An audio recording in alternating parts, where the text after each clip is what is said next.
ఉత్తర తెలంగాణలోనే మొట్టమొదటి మహిళా ఆర్థోపెడిక్ సర్జన్ డాక్టర్ కీర్తన పుల్లెల గారిచే కియో హాస్పిటల్ కరీంనగర్ లో గత 5 సంవత్సరాలుగా అత్యుత్తమ చికిత్సలు.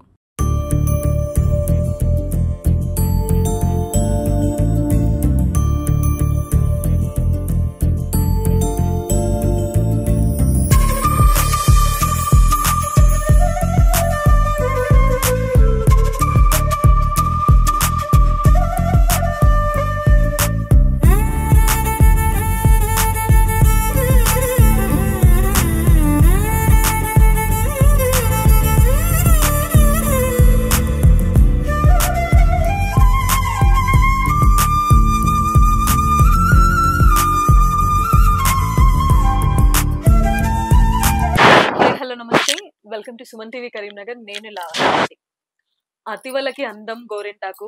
యుగాలు మారినా తరాలు మారినా కూడా ఎవర్ గ్రీన్ ట్రెండ్ గోరింటాకు అని చెప్పొచ్చు. ప్రతి శుభకార్యాలకి ఫంక్షన్స్ కి ఎప్పుడు కూడా అందరు గోరింటాకు పెట్టుకుంటా ఉంటారు. బట్ స్పెషల్ గా ఆషాఢ మాసంలో గోరింటాకు పెట్టుకోవడం అనేది తరతరాల నుంచి వస్తున్న ఆచారము. ఇదొక ఆధ్యాత్మికత ట్రెండ్ ఇది కూడా. సో అయితే ఈ కార్యక్రమాన్ని చాలా ఆధ్యాత్మికంగా మన కరీంనగర్ లో పోతుగంటి సుజాత రెడ్డి గారు ప్రతి సంవత్సరం చాలా ఘనంగా ఎంతో ఆధ్యాత్మికంగా భక్తి శ్రద్ధలతో నిర్వహిస్తున్నారు. సో ప్రస్తుతం ఈరోజు మనం వాళ్ళ ఇంటికి రావడం జరిగింది. సో ఈ గోరింటాకు పండుగ ఇక్కడ సెలబ్రేట్ చేస్తున్నారు అమ్మ వాళ్ళు. సో అమ్మ నమస్తే. నమస్తేరా. ఎన్ని ఇయర్స్ నుంచి ఇట్లా చేస్తున్నారమ్మా మీరు? మేము అమ్ము స్వచ్ఛత సంస్థ స్టార్ట్ చేసి 18 ఇయర్స్ అవుతుంది. 18 సంవత్సరాల నుండి కూడా అమ్మవారి అంటే మాకు చాలా ఇష్టం. ప్రతిసారి అంటే ఆషాఢం వచ్చినా శ్రావణం వచ్చినా ఫస్ట్ అమ్మవారి పూజలు మన ఇంట్లోనే స్టార్ట్ అవుతాయి. అట్లా మేము ప్రతి సంవత్సరం కూడా అందరు మహిళలందరం కలిసి ఈ గోరింటాకు పెట్టుకోవడం అంటే ఇట్లా చేస్తాం అన్నట్టు. మాకు చిన్నప్పుడు ఎట్లా అంటే అమ్మమ్మ వాళ్ళు చెప్పేది అన్నట్టు, ఏమని మేము స్కూల్కి పోయే టైంలో అమ్మమ్మ వాళ్ళు చెప్తుండే గోరింటాకు పెట్టుకుంటే అంటే హీట్ తీసేస్తుంది అని చెప్పేసి, ఆరోగ్యానికి మంచిది అని చెప్పేసి చెప్పడం జరుగుతుండే.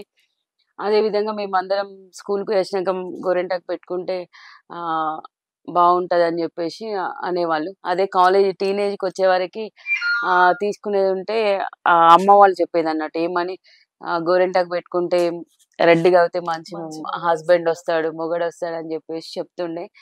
అది మేము గుర్తు పెట్టుకొని ఈ ప్రతి సంవత్సరం కూడా ఇదే విధంగా మేము పచ్చి గోరింటాకు తెచ్చుకొని అమ్మవారికి పూజ చేసుకొని అందరికి ఒకరికొకరం పసుపు బొట్టించుకోవడము, ఇది మాకు చాలా హ్యాపీగా అనిపిస్తుంది. ఈ రోజు నుండి ఆషాఢం స్టార్ట్. కొత్తగా పెళ్ళైన వాళ్ళు అంటే పెళ్ళయి అత్తగారింటికి పోతారు కదా, వాళ్ళని మళ్ళీ మన అమ్మ వాళ్ళ ఇంటికి తీసుకొచ్చి అంటే తీసుకురావడం అనేది ఒక సాంప్రదాయం మన తెలంగాణలో. స్పెషల్గా ఏంటంటే కొత్త పెళ్ళైన వాళ్ళు ఒక మళ్ళీ ఆషాఢం వెళ్ళే వరకు అమ్మ వాళ్ళ ఇంట్లో ఉంచుతారు అన్నట్టు. అట్లా మేము మన ఫ్రెండ్స్ కానీ ఎవరైనా కానీ పోయినా కానీ వాళ్ళకి దగ్గర ఉండి మేము ఇలాంటి కార్యక్రమాలు చేస్తాము. పసుపు బొట్టించుకోవడం, ఆనవాయితీగా చీర పెట్టుకోవడము అట్లా చేస్తుంటాం అన్నట్టు. చాలా హ్యాపీ అనిపిస్తుంది ఇదంతా చేసుకోవడం. ఈ మధ్య కాలంలో చూస్తున్నామమ్మా, ఇలాంటి ట్రెడిషన్స్ అన్ని కూడా కనుమరుగైపోతున్నాయి. గోరింటాకు ఎవరు పెట్టుకోవట్లేదు, అంత కోన్స్ మహిమ వచ్చింది. ఇంత భక్తి శ్రద్ధలతో ఈ కార్యక్రమాన్ని ఇంత ఆధ్యాత్మికంగా అందరిని పిలిచి పసుపు కుంకుమ ఇచ్చి ఎంత గ్రేట్ గా దీన్ని నిర్వహిస్తున్నారంటే నిజంగా ధన్యవాదాలు అమ్మా. థ్యాంక్ యూ రా. సో చూస్తున్నారు కదా, పురాతన కాలంలో కూడా గోరింటాకు పెట్టుకోవడం వెనుక కూడా చాలా సైంటిఫిక్ రీజన్స్ కూడా చాలా ఉన్నాయి. ఈ రైనీ సీజన్ స్టార్ట్ అవుతుంది కాబట్టి ఎప్పుడు కూడా మన మహిళలందరం కూడా వాటర్ లో తడుస్తూ ఉంటాం. సో చేతులన్నీ కూడా తడిగా ఉంటాయి. సో ఈ గోరింటాకు పెట్టుకోవడం వల్ల కొంచెం వేడిగా ఉండి మన చేతులన్నీ కూడా క్రీమ్ల బారిన పడకుండా అలా సైంటిఫిక్ గా కూడా అలా హెల్దీగా ఉండడానికి కూడా ఈ గోరింటాకు ఒక రీజన్. సో అదే విధంగా గోరింటాకు పెట్టుకోవడం వల్ల హీట్ అనేది కొంచెం తగ్గిస్తూ ఉంటది లేడీస్ కి.